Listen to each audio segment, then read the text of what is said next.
Going live.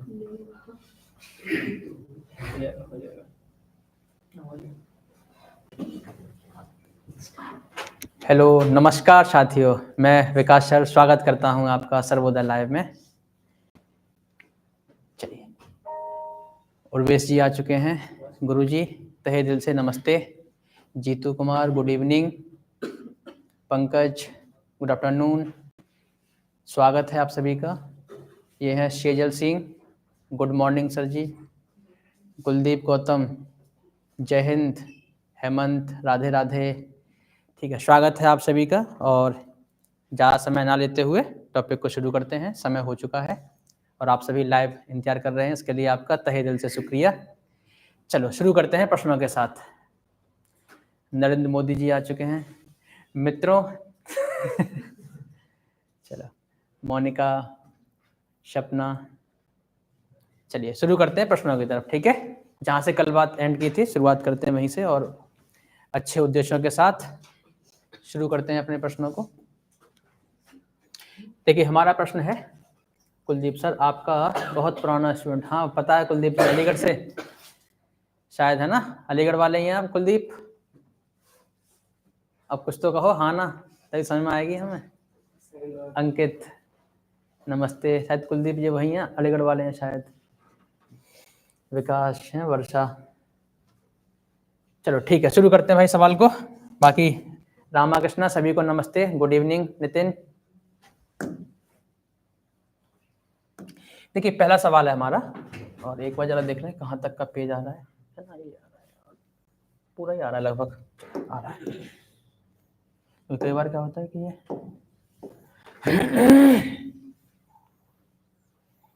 ठीक है, सवाल देखें जरा। देखिए सवाल में कह रखा है आपसे कि एक प्रकाशक ने पुस्तक की 2000 प्रतियां, एक प्रकाशक ने पुस्तक की 2000 प्रतियां 70,000 रुपए की लागत पर छापी। तो हमारे काम की चीज जो आई ना पहले इसमें, सर जी हमारे काम की चीज आई ये 70,000। 70,000 क्या आ गई? हमारे काम की चीज आ चुकी है 70,000 रुपए। ये क्या है? यही सीपी है। ये क्या है? Cost price. ठीक है, ये क्या है? Cost price. उसने नमूना प्रतियों के रूप में 400 फ्री बांट दी। ये तो फ्री। अब जो फ्री चली गई उसका तो कोई पैसा मिला ही नहीं उसे। ठीक है, उसके बाद जो बची हैं मुद्रित कीमत, इसका मतलब है ये एमपी की बात कर रहा है, मार्क प्राइस। मुद्रित कीमत पर 30% डिस्काउंट दिया और हर पुस्तक का जो एमआरपी है वो है 75। कितना है? 75। तो बताओ उसका लाभ या हानि परसेंट क्या होगा? देखो, जब भी आपको लाभ या हानि निकालना है, मानवीर नमस्कार बेटा, जब भी आपको लाभ या हानि निकालना है ना, तो तुम्हें पहले ये पता होना जरूरी है कि वस्तु कितने में खरीदी और कितने की बेची। जब तक तुम्हें सीपीएसपी नहीं पता तब तक तुम लाभ या हानि ज्ञात ही नहीं कर सकते। ठीक है, चलो प्रश्न की तरफ बढ़ते हैं।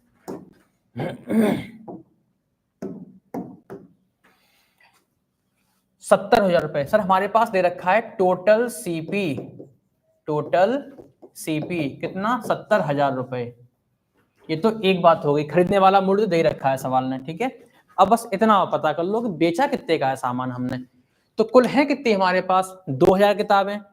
2000 में से 400 फ्री बट गई। देखो 400 क्या है? ये फ्री बट गई। 2000 में से हटाओ 400, कितनी बची? 1600। कितनी बची? 1600। अब इन 1600 का एमआरपी क्या है? सर जी एक किताब का एमआरपी 75 है, तो अब है कितनी? 1600। तो 1600 के लिए क्या करना पड़ेगा हमें? सर जी कमेंट्स आ रहे हैं क्या? हाँ बेटा आ रहे हैं।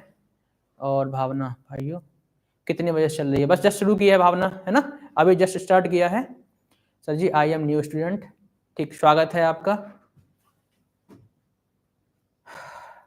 Elvish good afternoon. ठीक है, शुरू करते हैं सवाल को बेटा, एक बार ध्यान देते हैं ना। तो अब एक काम कीजिएगा, हमारे पास कुल 200 प्रतियां हैं, 400 फ्री बट गई, तो कितनी बची? 200 नहीं, 2000 है। 2000 में से 400 फ्री बट गई, तो कितनी बची है? 1600। अब इन 1600 का एमआरपी कितना निकलेगा भाई साहब? तो एक काम करो, इस 1600 में गुणा कर दो 75 से। लीजिए साहब, ये आ गया कुल एमआरपी, ये तो आ गया एमपी, मार्क प्राइस। और हम हर एक पे डिस्काउंट देते हैं। डिस्काउंट देने के बाद जो वैल्यू आती है वो हमेशा बिक्री मूल्य होता है। क्या होता है? बिक्री मूल्य। डिस्काउंट दिया है 30% का, मतलब वस्तु कितने की बेची है फिर 70% में। कितने में? 70% में। 70 की भिन्न क्या होती है? 7/10। तो इस संख्या का क्या निकाल लेंगे आप? 7/10। और ये क्या आ चुका है? यही आ चुका है SP, selling price. Rohit happy birthday, कल से मनाया जा रहा है बर्थडे, वैसे अब बहुत मन गया, आप सवाल कर लो। कुलदीप 10% का लाभ है ना, कुलदीप का आंसर आ गया। देखो सॉल्व करते हैं, इससे ये नंबर कैंसिल आउट, गुणा करो, कितनी वैल्यू आ रही है? 8,000 की 84,000, 84,000 है ना, इतनी वैल्यू आ गई। ये हमारे पास इतने में खरीद के लेके आए और इतने का बेच दिया। अब क्या कमाना है हमें? लाभ परसेंट। क्या कमाना है? लाभ परसेंट। कैसे निकालते हैं? लाभ बटे सीपी गुना 100%। तो लाभ कितने का हो गया? 70,000 में खरीदा, 84,000 का बेचा, तो कितने का फायदा हो गया? 14,000 का लाभ बटे सीपी, हमेशा सीपी आता है बटे में, 70,000 और मल्टीप्लाई बाई 100%। बस गणना कर दीजिए, खत्म। 1 2 3 4, 1 2 3 4, 7 से पहाड़ा पढ़ो, 7 दूनी 14 है, 20%। देखो एक भाई का 10 आया था, वो गलत है बेटा, है ना। अभिषेक यादव 10 नहीं है बेटा, है ना, 20 आएगा। कुछ गलती कर रहे हैं आप, देख लीजिए क्या गलती हो रही है, कोई गणना में मिस्टेक है क्या? पंडित मंजू सभी लोग शेयर कर दो। अच्छा एलविश, ठीक है। देखो आपने सवाल देख लिया होगा, 20%। कोई भी कैलकुलेशन वाली, बस हमने क्या पता किया कि वस्तु कितने में खरीदी और कितने की बेची। खरीदी 70,000 की, साथ कैसे मालूम पड़ी? दे रखा है। और कितने की बेची ये हमने फाइंड कर लिया, क्योंकि एमआरपी पे डिस्काउंट देने के बाद जो कीमत आती है वो हमेशा क्या कहलाती है? Selling price, SP. 70,000 में खरीदा, 84,000 का बेचा, 14,000 का लाभ, 70,000 पे गुणा 100%। ठीक, सॉरी सर, ये क्या है? गुणा गलत कर दिया। ठीक, कोई बात नहीं, ऑप्शन तो ए ही दिया था, 20% लाभ। ठीक, कोई बात नहीं बेटा, अगले पे आइएगा। अगला प्रश्न। तो एग्जाम में ऐसी गलतियों से बचना है ना। एग्जाम में होता क्या है कि ये मल्टीप्लाई की कॉन्सेप्ट क्लियर है, फिर भी गलतियां हो जाती हैं, तो उसमें इशू आ जाता है। तो ध्यान रखेंगे इस बात का, जल्दबाजी में ऐसा ना हो। चलो अगले प्रश्न पे गौर कीजिएगा। एक धनराशि 10 वर्षों में, एक धनराशि पर 10 वर्षों का, देखिए ये हमारे काम की चीजें होती हैं, तुम्हारी निगाह यहाँ पे जानी चाहिए कि 10 वर्षों का एसआई मूलधन के 5% के बराबर है। मूलधन के 5% के, तो कितने वर्षों में? सवाल क्या है? टाइम। कितने वर्षों में मूलधन के बराबर आ जाएगा? शुरुआत कहां से करनी है सर जी? आपको शुरुआत करनी है रेट से। ब्याज, सॉरी सवाल किसका? साधारण ब्याज का। तो साधारण ब्याज में रेट तुम्हारी रीढ़ की हड्डी होती है। ठीक है, क्या होती है? सवाल की रीढ़ की हड्डी। देखो एक का आंसर आ गया 200। ठीक बेटा, अब देखो सवाल देखना आकाश। सर जी शुरुआत करेंगे 5% से। किससे करेंगे? 5% से। इसकी भिन्न क्या होगी? 5/100, इसका मतलब 1/20। यहां तक कि कोई समस्या हो तो बताओ। अब ये 20 जो है ये प्रिंसिपल है, 5% 1/20, और ये एक क्या है? ब्याज। सर जी 1 रुपया ब्याज कितनी साल लग गई? 10 साल में। ये कितने में हुआ है? 10 वर्ष में। कितनी वर्ष में? 10 वर्ष में। और सवाल कह रहा है बताओ कितनी वर्षों में मूलधन के बराबर हो जाएगा? जरा देख के बताना, कितना मूलधन है? 20। 1 रुपया 10 साल में मिलता है और हमें चाहिए 20 रुपया, तो कितने साल में मिलेंगे? तो 10 गुणा 20 यानी कि 200 वर्ष। बस यही हमारा आंसर है, 200। 20% में जो बटे में लिखा हुआ है ना, ये 5 की भिन्न क्या होगी? 1/20। 20 प्रिंसिपल है, 1 ब्याज है। 10 साल में इतना मिलती है ब्याज, 1 रुपया, और कितना देना है हमें? 20 रुपया। 1 रुपया 10 साल में, तो 20 रुपया 2 साल में। C option. कुलदीप सी, बहुत बढ़िया sir, C is right answer. Pandit Manju, ठीक है। अगला प्रश्न देखें जरा। अगला प्रश्न है, एक राशि को प्रतिवर्ष संयोजित, ये प्रतिवर्ष संयोजित मतलब है कि सर जी ब्याज जो है ना वो एनुअल है। एनुअल मतलब वार्षिक देय है। ब्याज कैसी है? वार्षिक देय है। तो 2 वर्षों का 20% की दर से, 2 वर्षों का 20% की दर से चक्रवृद्धि ब्याज, यानी कि सवाल किसका आ गया? कंपाउंड इंटरेस्ट का दिया गया। चक्रवृद्धि ब्याज पर सीआई अर्धवार्षिक होने पे, सर जी एक बार तो रेट वार्षिक थी, अब कर दी अर्धवार्षिक, यानी कि हाफ ईयर कर दी। 241 रुपए बढ़ जाता है। ठीक है, तो बताएं उधार दी गई राशि क्या है। क्या पूछा है? उधार दी गई राशि। ये बताओ सर ये ऐसा हुआ क्यों? राशि सेम है, टाइम भी सेम है, बस एक चीज चेंज कर दी हमने, क्या? रेट की ब्याज अब हम साल पे ना लेके छमाही पे ले रहे हैं। कैसे ले रहे हैं? छमाही पे, यानी कि हर 6 महीने पे। तो इससे क्या हो गया, जब आप दर छमाही लगाते हैं तो क्या हो जाएगा, दर आधी और समय दुगना करना पड़ जाता है हमें। इसका अर्थ क्या हो गया जरा ये समझो। मैं थोड़ा सा इसे छोटा कर लेता हूं।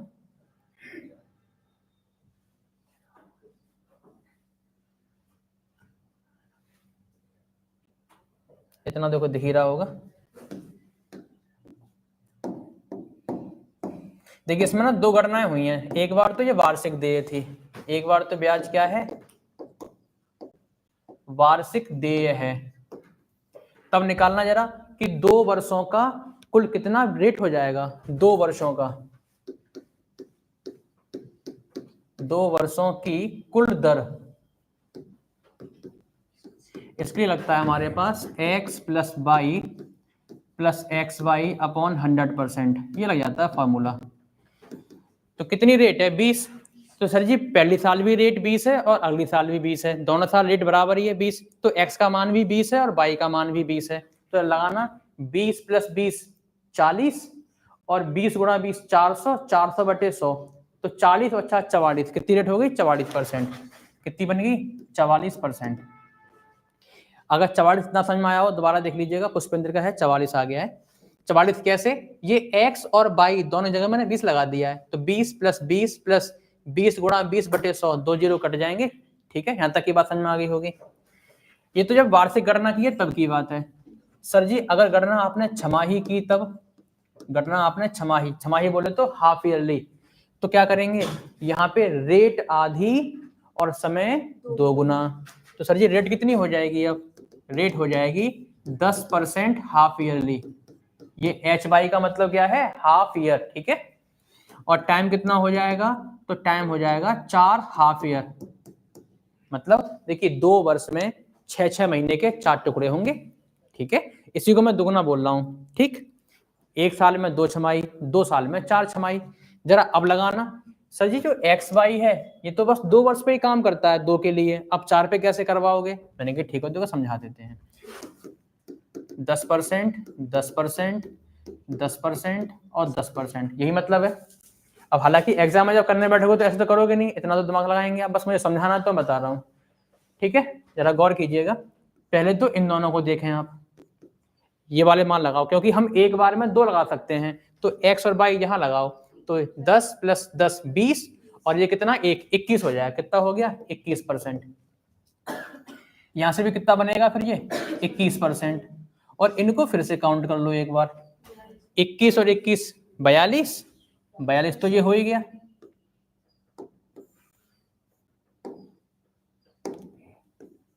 बयालीस प्लस 21 गुणा 21 कितने होते हैं? 441 बटे 100, तो 4.41 और आ गए। कितने आ गए?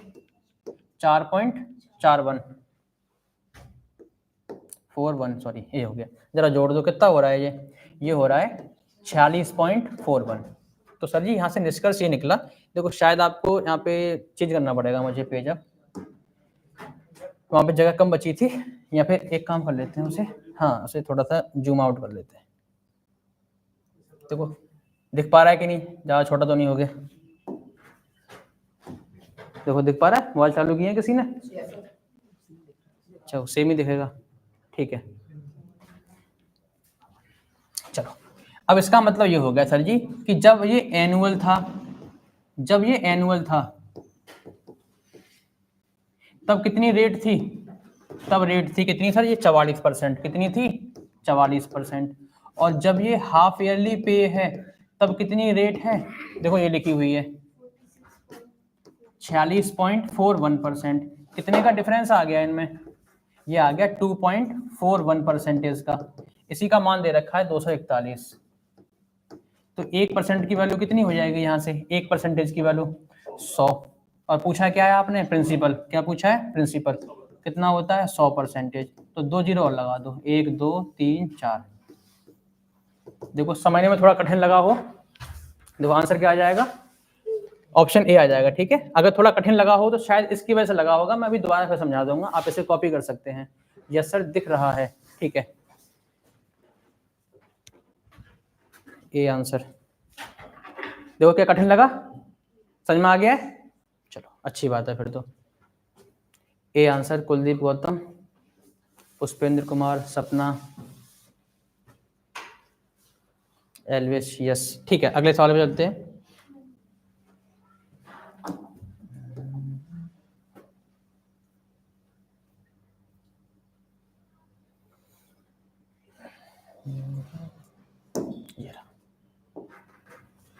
ठीक है, अगला सवाल टाइम एंड वर्क से है। यहाँ क्या रखा है कि 8 पुरुष या 17 महिलाएं एक घर को 33 दिनों में पेंट कर सकते हैं, तो 12 पुरुष और 24 महिलाएं ऐसे 3 घरों को उसी दर से पेंट करने के लिए अपेक्षित दिनों की संख्या क्या है? बस टाइम पूछा है। पीछे से आवाज आ रही है, कोई आवाज नहीं आ रही है वैसे यहाँ से, तो देखो आपके पीछे से तो नहीं आ रही है आवाज, है ना? भ्रम और भ्रांतिमान अलंकार पैदा तो नहीं हो रहा है, वो देख लेना। देखिए, इन सवालों को करने के लिए हमारे पास कई अप्रोच हैं और उनमें से जो सबसे बेहतर है मैं उसकी बात कर रहा हूं। ठीक है, इन्हें कैसे करें? इन सवालों के लिए क्या करें आप? इन सवालों के लिए ऐसा कीजिएगा, देखो हमसे क्या पूछा गया है, ऐसे 3 घर, बस ये ध्यान रखना। ये बताओ, ये 8 पुरुष जब काम पे लगते हैं तो लगाएंगे 33 दिन, और इतने में बस एक घर बन रहा है।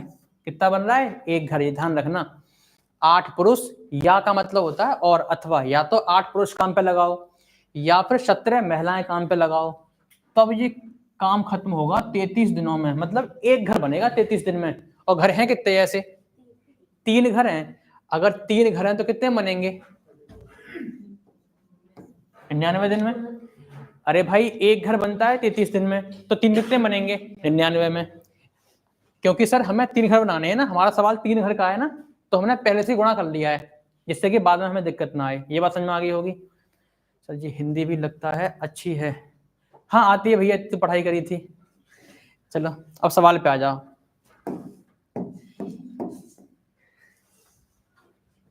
आचार्य जी को शुभकामनाएं। ठीक है योगी जी, धन्यवाद। बेटा सवाल कर लो अब, है ना एलविश। अब इन्हें करना क्या है, जिन लोगों से हमें काम करवाना है ना, जिन लोगों से हमें काम करवाना है 12 पुरुष से, तो इनको पकड़ उठा लाओ इधर। 12 पुरुष, ये आ गए 12 पुरुष, यहाँ लिख ली, और बटे में कर दो पुरुषों की संख्या। कितने पुरुष हैं? 8। समझना जरा इस बात को, इसको जरा समझना। जिन लोगों से काम करवाना है 12 पुरुष, तो इन्हें उठा लो 12, ये लिख लिए, और बटे में इन्हीं की संख्या लगा दो। ठीक, फिर प्लस कितने चाहिए हमें? 24 महिलाएं, तो 24 उठा लाओ इधर। 24 महिलाएं बटे में कर दो महिलाओं की संख्या, यानी कि 17। इसे कितने दिनों में करेंगे? तो मान लिया x दिनों में करेंगे। इक्वल लिखना, कुल समय क्या आएगा? इक्वल में आएगा कुल समय। कुल समय कितना है? 99। कुल समय कितना है? 99। बस इस गणना को कर दो, उत्तर आ चुका है। अब तो क्या रहेगी? बस गणना। ठीक है, ये क्या है? अब बस गणना बची है। सर कैसे करें गणना? मैं 4 से काट दो, 4 से गया 2 बार और 4 से गया 3 बार। 17 51, 51 में 24 जोड़ दो भाई, ये कितना बन रहा है?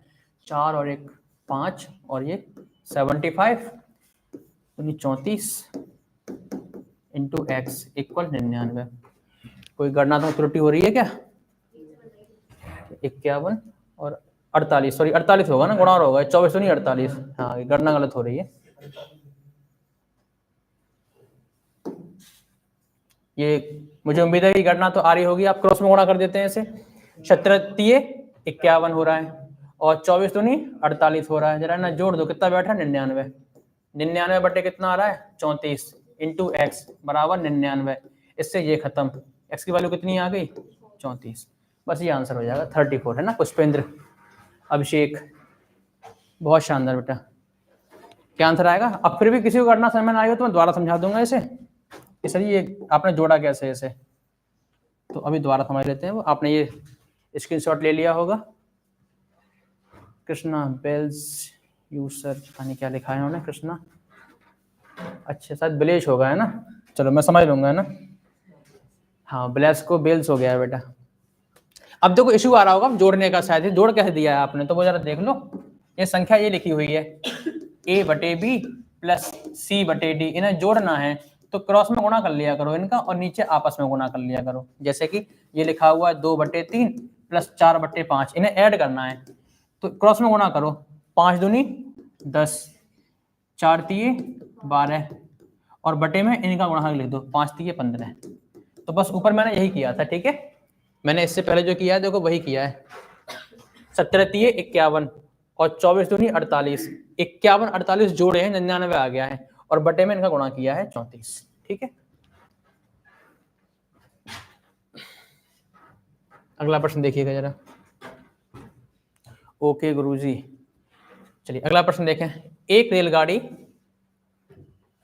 रेलगाड़ी बिना रुके 70 किलोमीटर प्रति घंटे की चाल चलती है, बिना रुके। फिर आगे क्या रखा है, और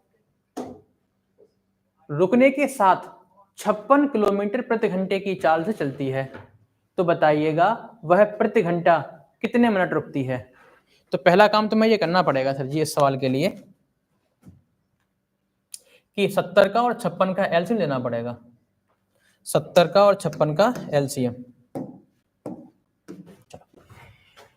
सवाल समझ लो, पहला सवाल है क्या।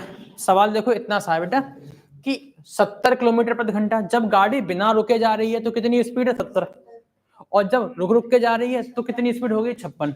इसका मतलब ये नहीं है कि चाल घट गई है कि सर हमें तो घटी हुई दिखाई दे रही है। मैंने कहा बस हो क्या गया है कि स्टॉपेज ज्यादा लग गए, स्टॉपेज ज्यादा हो गए तो समय बढ़ गया, समय बढ़ गया तो चाल घट गई। कि सर ये क्या चक्कर था। अरे मैंने कहा ये चक्कर ये था कि चाल बराबर दूरी बटे समय, चाल बराबर दूरी बटे समय।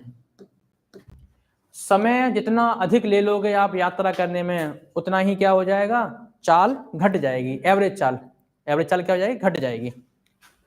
चलो तो पहला काम क्या होगा, एलसीएम 70 का और 56 का। राजेश बेटा कितना एलसीएम आ गया, कितना 280। अब इनसे भाग कर दीजिएगा, 70 से 7 चौके 28 और 56 से 5 बार। देखिए जब भी आप चाल का एलसीएम लेंगे तो क्या मिलेगी तुम्हें, दूरी मिलेगी। क्या मिलेगी, दूरी। चाल का दूरी से भाग करो तो क्या मिल जाएगा, समय। क्या मिल जाएगा, समय। पहले ये दूरी तय हो रही थी 4 घंटे में, अब तय हो रही है 5 घंटे में। बस ये समझना, पहले ये दूरी तय हो रही थी जब तुम्हारी चाल 70 थी तो 4 घंटे में दूरी तय हो जाया करती थी, अब चाल 56 है तो हो रही है 5 घंटे में। ये 5 घंटे और 4 घंटे में कितने गैप आ गया, 1 घंटा कहाँ गया, ये गया रुकने में। कहाँ गया, रुकने में खर्च हो गया ये घंटा।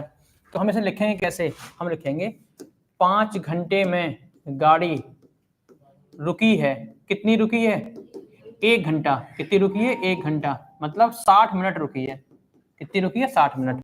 और हमसे पूछा है कि 1 घंटे में कितनी रुक रही है, 1 घंटे में बताओ कितनी रुकेगी। तो 5 से पहाड़ा पढ़ दो भाई, कितना आ गया, 12 मिनट। बस यही आपका आंसर, 12 मिनट।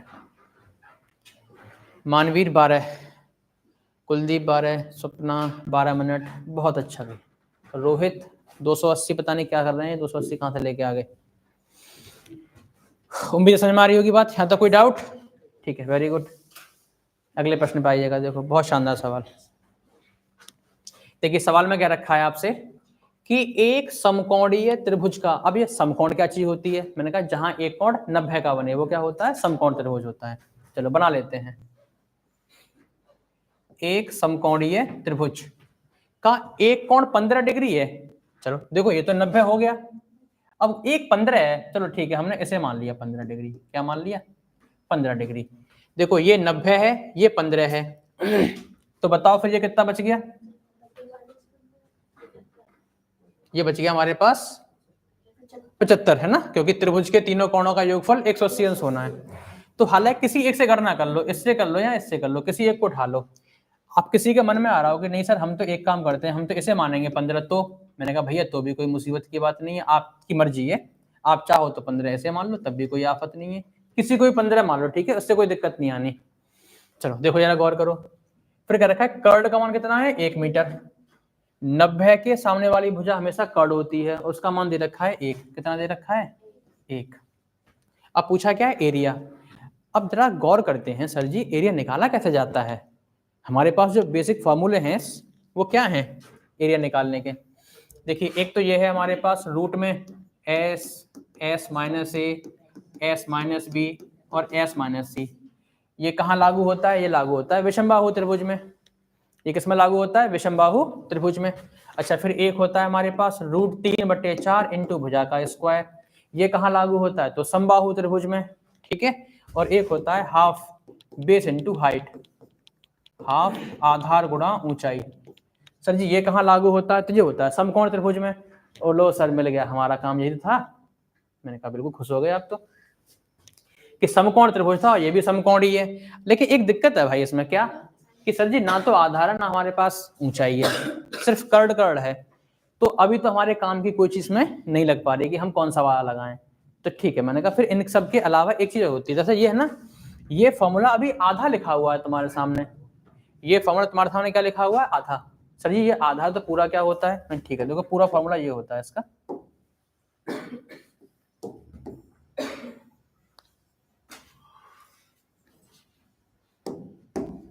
जैसे कि ये एक ट्रायंगल है ए बी और सी, इनके बीच ये एंगल है क्या? थीटा। और मुझे इसका निकालना है एरिया। क्या निकालना है? एरिया, क्षेत्रफल। तो ये होता है हाफ। तुम्हें जिन भुजाओं के बीच का एंगल पता है ना, उन भुजाओं गुणा ए बी गुणा B C into sine theta, into sine theta. ये होता है पूरा फॉर्मूला। तो बस इसी का प्रयोग करना है हमें सवाल में। ठीक है, तो हमारा सवाल भी क्या था? हमारा सवाल यही था सर जी ये एंगल था कितना? 15 डिग्री। इसका मान दे रखा है 1। तो फिर आप ऐसे हालत में एक काम करो, इसका सिमेट्री बना लो। क्या बना लो? सिमेट्री। सिमेट्री समझते होंगे आप, सममित मतलब फोटोस्टेट, जीरोक्स, शीशा में देखो, मतलब इसी जैसी आकृति एक बना लो इस साइड। ऐसे देखो ना, मैंने पीली लाइन से बना लिया ये। जब इसका मान 1 है तो फिर ये भी 1 होगा। जब ये एंगल 15 है तो फिर ये भी 15 होगा। अब देखो तुम्हें ये वाली भुजा पता है, ये वाली भुजा पता है, बीच का कोण पता है, तो क्या लग जाएगा? यही लग जाएगा फॉर्मूला। देखो हाफ ये भुजा गुणा ये भुजा, यानी कि 1 गुणा 1 इंटू क्या आ जाएगा? Sign theta, sine theta. और 15 15 कितना हो गया? साइन 30 हो गया। और साइन 30 की वैल्यू कितनी होती है? 1/2। सर ये आंसर आ गया, लेकिन ये मीटर में आया। ये किस में आया? मीटर में। आंसर में दे रखा है सेंटीमीटर में। किस में दे रखा है? सेंटीमीटर में। तो सेंटीमीटर में चेंज कर लो।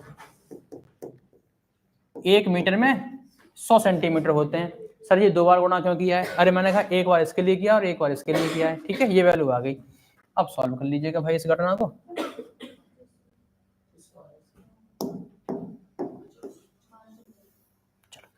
अब जरा एक चीज और समझना भाई साहब, जब आप सॉल्व कर रहे होंगे इस वैल्यू को, तो 2 दूनी 4, आपने 4 से काट दी कितनी बार? 25 बार। कितनी वैल्यू आ गई? ये आ गई हमारे पास 2500। कितनी आ गई? 2500। लेकिन ये उत्तर नहीं है हमारा। क्यों? क्योंकि सर ये 2 त्रिभुज नहीं हो गए, 1 और 1 2, आपने दुगना ही ले लिया। हमें चाहिए था केवल 1 त्रिभुज का, तो इसका आधा करना पड़ेगा। क्या करना पड़ेगा? इसका आधा करना पड़ेगा। तो आधा कर दो भाई इसका। 2 एकम 2, 2 दूनी 4 और 2 पंजे 10 और 1 0, 1250। देखो 1250 1250 1250 1250 नेत्रपाल। ठीक है, बहुत बढ़िया। आगे बढ़े। ऐसे समझ में आ पा रहा है कि कठिन हो गया ये सवाल? नहीं आया समझ में? चलिए अगले प्रश्न में बढ़ते हैं। देखिए ये सवाल देखें जरा, है ना, ये समझ में आएगा। अगर थोड़ा बहुत कम भी रह गया होगा, जिन्होंने मेंस्ट्रुएशन नहीं पढ़ा थोड़ी दिक्कत आई होगी उन्हें, ये सवाल देखो, ये समझ में आएगा आप सभी को। तो यहाँ पे लिखा हुआ है मानवीर नहीं आया सर। अच्छा, मानवीर को समझ में नहीं आया तो बेटा दोबारा फिर देख लीजिएगा।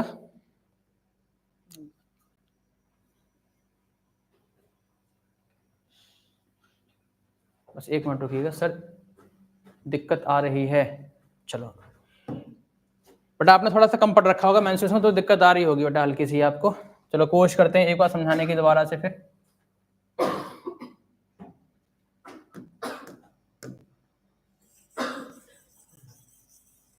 देखो एक बार फिर समझ लीजिएगा। एक समकोण त्रिभुज है जिसमें से ये वाला एंगल कितने का है? 15 डिग्री का। तो हमने क्या किया? इसी जैसा एक त्रिभुज और बना लिया। सर ये बनाया क्यों? ये बनाया क्यों? क्योंकि देखो हमारे पास ये भुजा भी नहीं थी और ये भी नहीं थी, तो मेरा एरिया में कोई लगा नहीं पा रहा हूँ फॉर्मूला। अब क्योंकि ये 1 मीटर है, चेंज कर लिया सेंटीमीटर में, तो कितने हो गए 100 सेंटीमीटर। 1 मीटर में 100 सेंटीमीटर होते हैं, ठीक है, कितने होते हैं 100 सेंटीमीटर। तो हमने क्या किया, इसी जैसी एक आकृति और बना ली इसके इस साइड ऐसे करके। सर इससे क्या फायदा हुआ, मैंने कहा देखो एक और ट्रायंगल बन गया। अगर ये 100 है तो इधर भी कितना हो जाएगा 100, ये भी कितना हो जाएगा 15। अब हम बात कर रहे हैं इस पूरे ट्रायंगल की, नाम दे दो चलो इसे ए बी सी और डी। अब मैं ये कह रहा हूं त्रिभुज ए बी सी का क्षेत्रफल बराबर हो जाएगा इस बड़े वाले त्रिभुज का आधा। बड़ा वाला कौन सा है, त्रिभुज एडीसी, एडीसी का क्षेत्रफल इस पूरे बड़े वाले त्रिभुज के आधा कर दो, क्योंकि हमने इधर दुगना कर लिया ना, एक साइड हमने खुद बढ़ा लिया अपनी तरफ, तो ये जो होगा वो इसका आधा होगा। तो सॉल्व करो जरा इसे, 1/2 गुणा, अब इसका एरिया क्या आएगा, तो इसका आएगा हाफ, ये दोनों भुजाएं यानी कि 100 गुणा 100 into sine theta, sine 30, theta कितना आएगा 30, साइन 30 की वैल्यू होती है 1/2, कितनी होती है 1/2। आप इस गणना को हल कर लो बेटा, है ना, इतना काम तो खुद से करेंगे आप। कितनी वैल्यू आएगी 1250 सेंटीमीटर। देखो शायद अब समझ में आ गया हो। चलो इस पर अंकित खुश रहो बेटा। हाँ सर, गौरव देखो बेटा, गौरव और ओके सर, गौरव समझ में आ गया, ठीक है, अच्छी बात है बेटा। अगले प्रश्न पे आओ। तो अभी क्या है, मेंस्ट्रुएशन आपने कम पढ़ रखा होगा, थोड़ी दिक्कत आ रही होगी थोड़ी सी। सवाल पे आइएगा जरा। सर क्लियर, बहुत अच्छा गौरव, वेलकम बेटा। बस आपके लिए लगे हुए हैं यहाँ पे, सेवा में आपके में, बस कोई समस्या हो बता दो, हो जाएगा दोबारा से।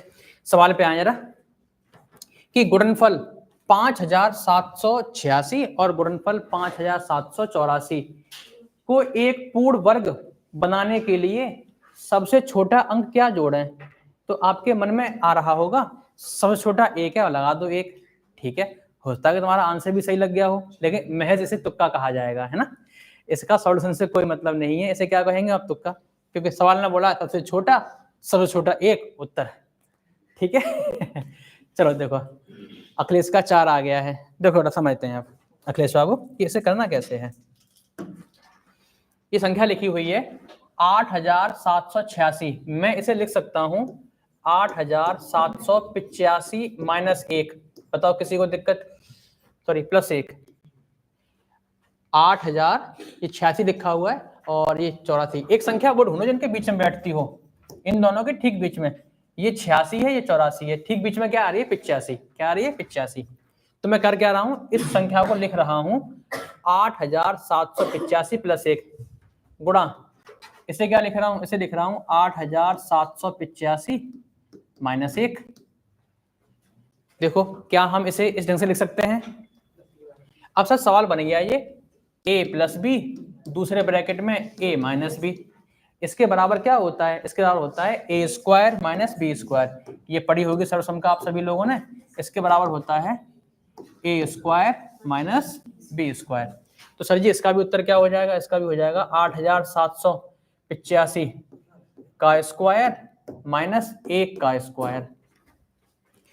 अब इसमें ना 1 का वर्ग 1 ही होता है, तो 8785 माइनस 1। अब सवाल ये कह रहा है कि इसमें क्या जोड़ें, इस संख्या में ऐसा क्या जोड़ दें कि संख्या पूर्ण वर्ग हो जाए। सर जी ये एक फालतू आ रहा है इसमें, अगर मैं इसमें एक और जोड़ दूंगा तो इससे ये कट जाएगा, संख्या होगी पूर्ण वर्ग। आंसर भी कितना आ गया हमारे पास 1, आंसर भी कितना आ गया 1 आ गया। देखो ये बात समझ में आ रही है कि नहीं आ रही है। आंसर आएगा इसका कुलदीप 100%, ठीक है बेटा।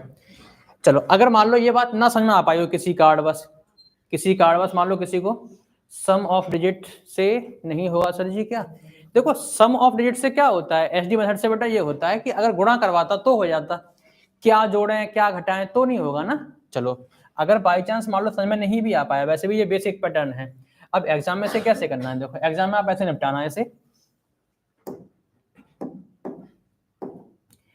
इन दोनों संख्याओं का अंतर लेना, क्या करना, इनका अंतर। ये तो कर पाओगे। सर कब करना, हम पहचाने कैसे? तो जब सवाल इस फॉर्म में आए, a गुणा b की फॉर्म में आए और पूछे क्या जोड़ें कि संख्या पूर्ण वर्ग हो जाए, ये वाली फॉर्म में आए, तब आपको ये अपनाना तरीका। क्या अपनाना है कि इनमें जो डिफरेंस है, सर जी कितने का डिफरेंस है, इनमें जितना अंतर है उस अंतर में 2 से तो भाग करना है और पूरी संख्या का वर्ग कर देना, बस वही उत्तर है। चलो देखो, तो कितने का अंतर है इनमें, 2 का, 2 से भाग करना है और वर्ग करना है, बस यही उत्तर। ठीक है, हाँ, अंतर करना है इन दोनों संख्याओं का, बटे 2 करना है और वर्ग कर देना है। हाँ सर, कोई ट्रिक देखो, हो गई बेटा, ट्रिक बता दी। मंजू देखो बेटा, आर्मी लवर, ये ट्रिक है ना, अगर मान लो वो कॉन्सेप्ट समझ में ना आ पाया हो तो फिर ट्रिक से काम करेंगे। चलो मैं एक बार, प्रियंका जी आ चुकी हैं, 5786। अच्छा नहीं, ये उत्तर नहीं होगा। सवाल ने ये पूछा है क्या जोड़ें, सवाल ने क्या पूछा है, क्या जोड़ें, ये तो पूर्ण वर्ग हो गया ये नंबर तो। ठीक है चलो आगे बढ़ते हैं। अच्छा इसी का एक सवाल देखो और देख लीजिएगा, मान लो यही सवाल ऐसे लिखा होता, यही सवाल मान लो ऐसे लिखा होता, ध्यान रखना संख्या a गुणा b की फॉर्म में हो। मान लो एक सवाल मैंने लिखा आपके लिए कि 8442 गुणा 8446 में क्या जोड़ें कि पूर्ण वर्ग बन जाए, क्या बन जाए, पूर्ण वर्ग बन जाए। तो मैंने कहा बेसिक पे मत जाओ, फिर क्या करो, ट्रिक पे काम करो बेटा। क्या करो, ट्रिक पे। कैसे करना है, मैंने कहा इन दोनों का डिफरेंस लेना है। क्या लेना है, डिफरेंस। क्या करना है, डिफरेंस। तो इनका कितना डिफरेंस आ गया भाई साहब, 4 आ गया। कितना आ गया, 4 बटे 2 करना और उसका वर्ग कर देना है। 2 का पहाड़ा पढ़ो 2 बार, 2 का वर्ग कितना होता है, 4। ये उत्तर। ठीक है, कितना आ गया, 4। सपना ठीक है जी सर, ठीक है, बहुत अच्छा। आंसर नहीं, मैं ठीक हूँ, चलो अच्छी बात है। अगले प्रश्न पे आइएगा। तो क्या जोड़े, क्या घट, ये समझ आ गया होगा पैटर्न। जब भी सवाल a गुणा b की फॉर्म में आया, बोले क्या जोड़े, तो करना क्या है, दोनों के डिफरेंस को बटे 2 करना, वर्ग कर दो, बस तैयार, आंसर आ गया आपका। ये आ गए उमेश कुमार सागर, चलो 4 है ना, बहुत अच्छी बात। अगले सवाल पे आइएगा।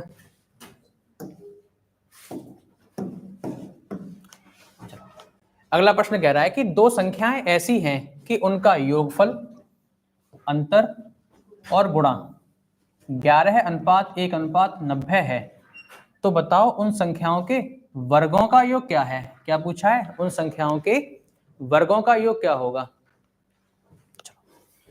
अब भाई इन्हें कैसे निपटाएं सवाल को, अगर तुम संख्या मान के बैठ गए और हल करने बैठे तो सवाल टाइम खर्च होगा तुम्हारा। अगर तुम भाई ऐसे करने बैठ गए पेपर में कि a प्लस बी अनुपात a माइनस बी अनुपात a गुणा b बराबर 11:1:9 ऐसे लिखे फिर से हल करने बैठे, तो मैंने कहा भाई फिर तुम्हारा बहुत टाइम खर्च होने वाला है। ऐसा नहीं है आप गलत कर रहे हो, कर तो सही रहे हो, लेकिन टाइम खर्च होगा तुम्हारा। तो टाइम बचाया कैसे जाए, ये तो हम करना कर क्या रहे हैं भाई, हम 3 4 5 6 दिनों से क्या कर रहे हैं, एग्जाम में टाइम कैसे बचाया जाए, बस वही जुगाड़ कर रहे हैं तुम्हें अब तक। ठीक है सर, क्लियर नहीं दिख रहा है बेटा, क्वालिटी बढ़ाओ अपनी, देखो हमारे में सही चल रहा है, बिल्कुल क्लियर दिख रहा है। शायद आपको जो ये लिख रहे हैं वो रेड वाला दिखाई नहीं दे रहा है या फिर सवाल दिखाई नहीं दे रहा है। क्लियरिटी बढ़ाओ बेटा अपनी, है ना, क्या बढ़ाओ, क्लियरिटी। चलो देखो ध्यान दीजिएगा, अब करना कैसे है आपको, ये सब नहीं करना पेपर में बैठ के। तुम्हें 2 संख्याएं वो सोचनी है, तुम्हें 2 संख्याएं वो सोचनी है कि जोड़ के तो 11 बन जाए, घटा के 1 आ जाए, इतनी बात तो लगानी पड़ेगी। सर कैसे क्लियर, कहां से उसका 6, सर कैसे 4, कहां सर उसका 6, 1 मिनट, अरे ये 42 और ये 46, 42-46 में डिफरेंस 4 का ही तो अभी अंकित आप पता नहीं 6 कर रहे हैं शायद। चलो दोबारा वीडियो देख लेना, आप बैक करके देख लेना, वो सही है। ठीक है, कुछ गलती आप समझने में हो रही है सवाल को। सर पिछले वाले क्वेश्चन में घटाने के लिए पूछे तो चलो ठीक है बताते हैं बेटा। अभी सवाल पे आइएगा। सवाल ये कह रहा है कि दो संख्याएं वो सोचो, दो संख्याएं वो सोचो जोड़ के तो 11 बन जाए और घटा के 1 आ जाए। तो 6 और 5 इतना सोच पाओगे भैया, है ना? इतनी कोई दिक्कत है नहीं किसी को। 6 और 5 11 होते हैं, घटाओ तो 1, इतना तो कर पाओगे। ठीक है सर जी, बात यहाँ बन रही है और यहाँ बन रही है, यहाँ बिगड़ गई बात। जरा देखना, 6 गुणा 5, 6 पंजे 30 होते हैं और ये 90 आ रहा है। ये तो बात बिगड़ गई हमारी, ये तो बात बिगड़ गई। यानी कि बात यहाँ सही थी, यहाँ सही थी, यहाँ बिगड़ गई। तो मैंने ना बिगड़ी बात पर सही से बननी है। ये बताओ कितने गुना हो रहा है ये? सर ये 3 गुना। तो तुम भी संख्या 3 गुनी कर लो। 6 का 3 गुना कितना होता है? 18। 5 का 3 गुना कितना होता है? 15। ठीक है तो संख्या कितनी आ गई? संख्या आ गई 18 और 15। सर जी अगर ये 4 गुना होता तो फिर हम 4 से गुना करते। सर जी अगर ये 5 से गुना होता तो फिर हम 5 से गुना करते। सर जी अगर ये आधा होता तो फिर संख्या आधी करते। ठीक है, तो हमारे पास संख्या कितनी आ गई? एक संख्या 18 आ गई और एक क्या आ गई? 15। सवाल कहता कि बड़ी संख्या क्या है? तो 18। छोटी क्या है? तो 15। अंतर क्या है? तो 3। भाई जैसा प्रश्न बोलेगा वैसा हम काम करते रहेंगे। सवाल अभी क्या कह रहा है? अभी कह रहा है वर्गों का योगफल। तो 18 का वर्ग कितना? 324। 15 का वर्ग कितना? 225। और जोड़ना तुम सबको आता ही है भाई साहब, 9, 4 और 5। और आपका आंसर 5, सॉरी ऑप्शन ए है ना, गलत हो गया। ये गलत है भैया ना, मालूम पड़ा था, कोई टिक कर दे। 549 उर्वेश यादव, ऑप्शन 1 ठीक है। सपना कुमारी ए, कुलदीप ए, बहुत बढ़िया। बढ़ते हैं अगले प्रश्न की तरफ अपने।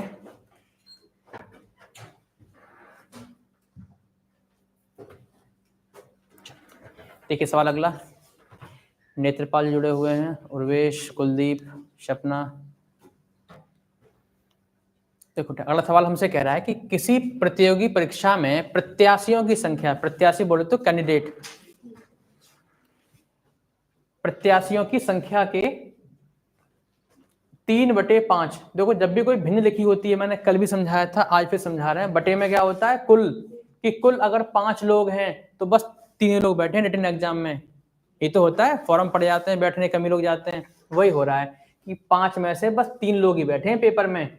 नहीं, लिखित परीक्षा पास नहीं की, सॉरी इन्होंने पास नहीं की है। ये है सवाल, पूरा पढ़ा नहीं था लाइन हमने, दोबारा देखो जरा। किसी प्रतियोगिता में प्रत्याशियों की संख्या के 3/5 ने लिखित परीक्षा पास नहीं की है। इसका मतलब यह है कि 5 अगर कुल हैं, 5 अगर कुल हैं तो 3 तो फेल हो गए। 3 क्या हो गए? फेल, इन्होंने पास नहीं की। उस पे क्लियर नहीं दिख रहा है बेटा, अपनी क्वालिटी बढ़ाओ जरा, है ना, वीडियो क्वालिटी बढ़ा लीजिएगा।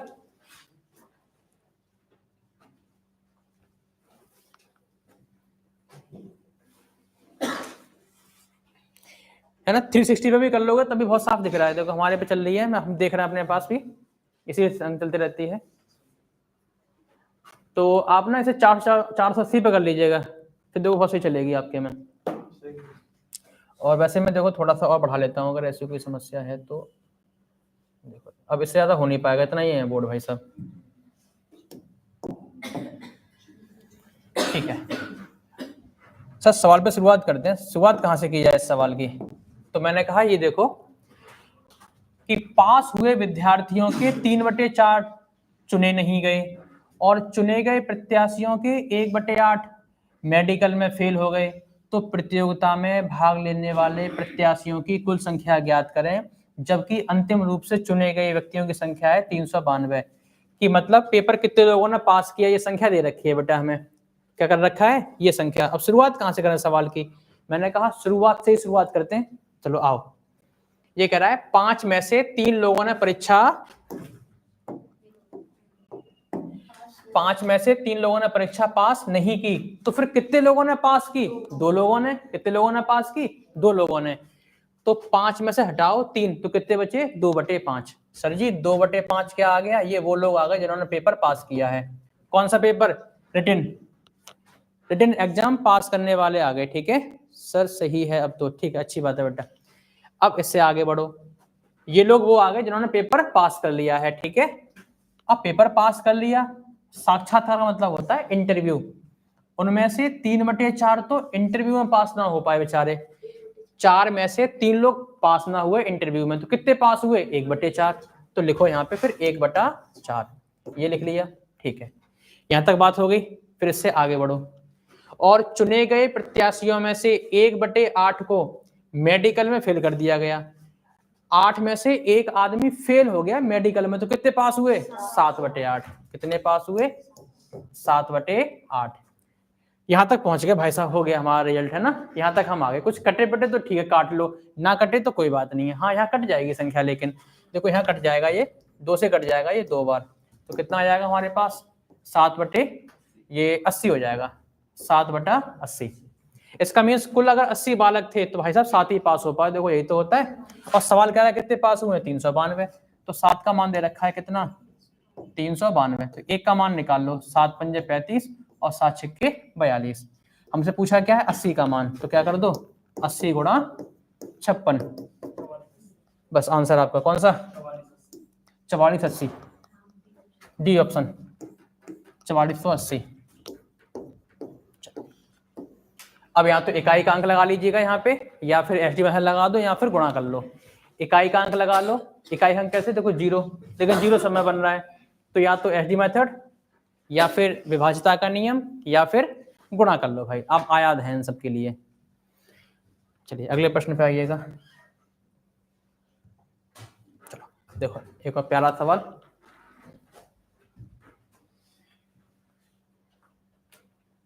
ये सवाल है आपका काउंटिंग ऑफ 0 से, शून्यों की गिनती, शून्यों की गिनती। अब काउंटिंग ऑफ 0 सवाल तो बहुत किए, लेकिन यहाँ तो कुछ अलग ही चल रहा मामला है। चलो देखो समझते हैं कि 0 का चक्कर क्या है इसमें। ऐसे का 0 ये गिनने, सर ये 2 ही दिखाई दे रहे हैं, मतलब 2 ये दिखाई दे रहे हैं और 2 ये हैं, 4 ही दिखाई दे रहे हैं, मतलब 0 यहाँ पे। मैंने कहा ना ये ना गिनने भाई साहब तुम्हें। फिर क्या करें? ऑप्शन गिनना, ऑप्शन वाले कि 2 ये रहे, 2 ऐसे सब गिन रहे हैं। मैंने कहा ना बनेगी बात भाई, ऐसे ना बनेगी। चलो कैसे बनेगी बात वो देखते हैं।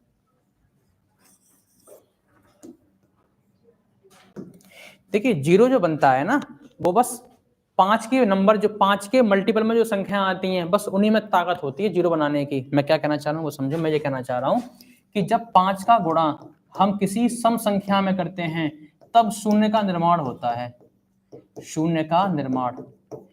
अगर बात कम समझ में आई हो तो एग्जाम्पल देख लो। जैसे कि मैंने कहा 5 गुणा 2, देखो देखो ना तो शून्य यहाँ था ना शून्य यहाँ था, लेकिन गुणा किया, देखो शून्य का निर्माण हो गया, शून्य का जन्म हो गया यहाँ पे, ठीक है। ठीक है, सही। मान लो मैंने कहा 25 गुणा 4, 25 चौके 100, देखो 2 0 बन गए। मैं क्या कह रहा था कि जब 5 का मल्टीप्लाई, अब 5 का मतलब, फिर आप ये गुस्से में बैठ गए सर 5 का है, 25 लिखे हैं ये तो। मेरे 5 का मतलब है 5 के मल्टीपल, 5, 25, 125। 5 के मल्टीपल में आप किसी का भी गुणा करते चले जाएं, लेकिन सम संख्या में करना पड़ेगा, तब 0 बनेंगे, ठीक है। अब जरा सवाल पे आओ। सर ये सम संख्या तो ढेर सारी है यहाँ पे। आप सवाल पे गौर करेंगे तो आप पाएंगे 1 की पावर 1 है, 2 की पावर 2 है, 3 की पावर 3 है, 4 की पावर 4 है, 5 की पावर 5 है, 6 की पावर 6 है। इसका मीन्स इसमें से ना 5 5 5 सब निकाल लो। 5 का मेरा मतलब 5 के मल्टीपल वाली संख्याएं निकाल लो, बस इतना कर लो, ठीक है। कैसे कर लो सर जी? देखो इसे आप ऐसे कर लीजिएगा, 5 की पावर 5 गुणा 10 की पावर 10 गुणा 15 की पावर 15 दूर वो। चलो देखो ध्यान दीजिएगा सवाल पे। तो मैंने कहा इसमें से ना 5 5 के मल्टीपल वाली सब संख्या उठा लो। सर आप 5 की ही क्यों उठा रहे हो? तो मैंने कहा सम संख्या तो ढेर सारी हैं, 5 वाली कम है, तो सिर्फ 5 के मल्टीपल वाली उठा लीजिएगा, ठीक है। तो 5 की पावर 5, 5 की पावर 10, सॉरी 10 की सॉरी 15 की पावर 11, और इसी क्रम में सवाल को आगे बढ़ा दीजिएगा। कहां तक सर जी? ये 100 की पावर 100 तक, 100 की पावर 100 तक, ठीक है। इसका मतलब है 5 0 ये बनेंगे, 10 0 ये बनेंगे, 15 0 ये बनेंगे, ठीक है, 15 लिखा हुआ है, और 100 0 ये बनेंगे। मतलब 5 की पावर 5 का मतलब हो गया 5 आ गया है 5 बार, 10 की पावर 10 का मतलब है कि 10 आ गया है 10 बार, ठीक है। तो अब करना क्या है आपके लिए? सर ये सब पावर पावर सब जोड़ दो। ये घात लिखी है ना, 5 10 15, ये सब पावर जोड़ दो बस। ये सब 0 ही लिखे हुए हैं, ये सब क्या लिखे हुए हैं? सब शून्य लिखे हुए हैं, ठीक है। अब जोड़ें कैसे? तो इसके लिए आपको आना पड़ेगा अर्थमेटिक प्रोग्रेशन पे। आपने पढ़ा होगा समांतर श्रेणी में, एपी बोले तो क्या है, समांतर श्रेणी में n पदों का योग, n पदों का योग। इसके लिए देखो दो फॉर्मूले होते हैं, एक तो होता है n/2 a प्लस एल और एक होता है n/2 2a plus n minus 1 into D. ये n पदों का योगफल होता है। तो बस मैं क्या कर रहा हूँ, जोड़ने की बात कह रहा हूँ। किसे? 5 plus 10 plus 15 plus dot dot dot कहाँ तक, 100 तक, इन्हें जोड़ने की बात कह रहा हूँ बस। तो जोड़ दो जरा, हम लगा देंगे। हमारे पास देखो a का मतलब होता है पहला पद, l का मतलब होता है अंतिम पद और n होती है पदों की कुल संख्या। सर जी इसे लगा लो। कैसे मालूम पड़ा आपको कि यही लगाना है? मैंने क्योंकि आखिरी पद है तो लगा लो, आखिरी पद ना होता तो फिर मैं इसे लगाता। ठीक है, चलो पहले में कितनी है, 5 से लेके 100 तक संख्या है कितनी ये कुल? तो सर जी 20 संख्याएं हैं, 20/2। फिर क्या है, a प्लस एल, a का मान 5 है और l का मान 100 है। 100 और 5 कितने हो गए, 105। 2 से काट दो कितनी बार, 10 बार। कितनी वैल्यू आ गई, 1050। ये तुम्हारे प्रश्न का उत्तर है। ठीक है, 1050। मोदी जी का भी उत्तर आ गया है, उर्वेश 1050। ठीक है बेटा, बहुत बढ़िया।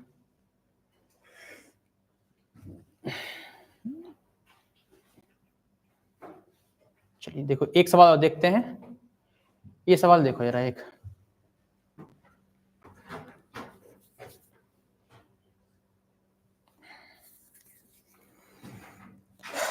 ठीक है, यहाँ पे देखेंगे आप कि सर जी ये सवाल देखे तो हैं लेकिन एक ही नंबर का रिपीटेशन होता है। यहाँ तो दो दो नंबर आ रहे हैं, एक तो संख्या वर्गमूल में चल रही है और एक घनमूल में चल रही है। अब क्या करें? तो ठीक, एक तो इसकी बेसिक है और एक इसकी ट्रिक है। मैं दोनों पे काम करूंगा, एक बार सीख लो बेसिक, फिर ट्रिक पे भी काम कर लेंगे। ठीक है, तो ये सवाल आपके पास है, लिखा हुआ होगा या स्क्रीनशॉट ले लिया होगा आपने। तो एक बार करते हैं इसको बेसिक। ठीक, देखो बेसिक क्या है, हमने मान लिया x बराबर, एक बार वर्गमूल है और एक बार घनमूल है ना। तो वर्गमूल 2 है और घनमूल 4 है। वर्गमूल में 2 है और घनमूल में 4 है। फिर से वर्गमूल में 2 है और घनमूल में 4 है, और यही नंबर रिपीट हो रहा है कहां तक, इनफाइनाइट तक। ऐसे में देखो जितने नंबर्स का रिपीटेशन हो रहा है, मतलब देखो दो दो पद रिपीट हो रहा है यहाँ पे, ये फिर ऐसे फिर ऐसे, ये बार बार दो दो टर्म्स की बन रही है सीरीज। ठीक है, जितने पदों का रिपीटेशन होता है बस आप क्या करें, एक पद छोड़ के बाकी सबको x मान लो, खत्म कहानी। सर ऐसा कैसे मान सकते हो? अरे भाई x बराबर ये जो लिखा हुआ है, अगर मान लो मैं इसे छिपा लूं, इस वाली चीज को हम इसे छिपा दें, देखो जरा ये छिपा दिया हमने, तो तुम्हें दिखाई दे रहा था जी अभी भी सीरीज चल रही है उसी ढंग से, यानी कि ये भी तो x का ही मान है, आपको दिख रहा होगा। तो बस एक पद छोड़ के बाकी पूरे क्या मान लो, x मान लो, क्योंकि ये सब था ही x के बराबर। तो x बराबर हो जाएगा यहाँ से वर्गमूल 2 गुणा घनमूल 4। अब दोनों तरफ क्या कर दो, स्क्वायर कर दीजिएगा। क्या करें, दोनों तरफ स्क्वायर कर दीजिएगा। सर स्क्वायर क्यों कर रहे हो? जिससे कि ये वर्गमूल हट सके, क्योंकि वर्ग से ही वर्गमूल हटता है। तो एक्स स्क्वायर बराबर हो जाएगा 2 गुणा, वर्ग से वर्गमूल हट गया, अब क्या बच गया है, घनमूल 4। इसे घनमूल पढ़ा जाएगा। ठीक है, इसे 3√4 नहीं पढ़ा जाएगा, घनमूल 3 पढ़ा जाएगा, 4 पढ़ा जाएगा इसे। अब हमें ये घनमूल हटाना है, तो कैसे हटाएं? सर जी अब पावर 3 लगा दो। क्या लगा दो, पावर 3। घात के ऊपर घात है तो घात से गुना कर देंगे, तो कितना हो जाएगा, x की पावर 6। ये हो जाएगा हमारे पास 2 की पावर 3 कितना होता है, 8 होता है। और घन से घनमूल हट जाएगा, कितना बचेगा, 4। ठीक है, यहाँ तक की बात समझ में आ गई होगी आप सभी को। अच्छा साथ में सॉरी एक चीज और छूट गई है इसमें, बस हाँ एक चीज छूट गई है इसमें थोड़ी सी, ये स्क्वायर था, यहाँ तक ठीक था सब कुछ। यहाँ बस ये x और आनी है। ठीक है, यहाँ भी बस x आनी है और यहाँ भी कितनी आनी है, फिर ये x आनी है, बस इतनी चीज छूट रही थी। ठीक है, चलो अब सर जी ये x यहाँ बटे में ले आइएगा। क्या करें, इस x को बटे में ले आओ, तो मेरे पास जो वैल्यू हो जाएगी वो हो जाएगी x की पावर 6 बटे x बराबर हो जाएगा 8 चौके 32। अब ये x ऊपर जाएगा, अगर आधार समान हो तो भाग में घातें घट जाती हैं, तो 6 में से 1 घटा दो, कितनी बचेंगी, 5। x की पावर 5 बराबर हो जाएगा 32, जो होता है 2 की पावर 5। और जब घात समान हो तो आधार बराबर होते हैं। सर जी x बराबर कितना हो जाएगा 2।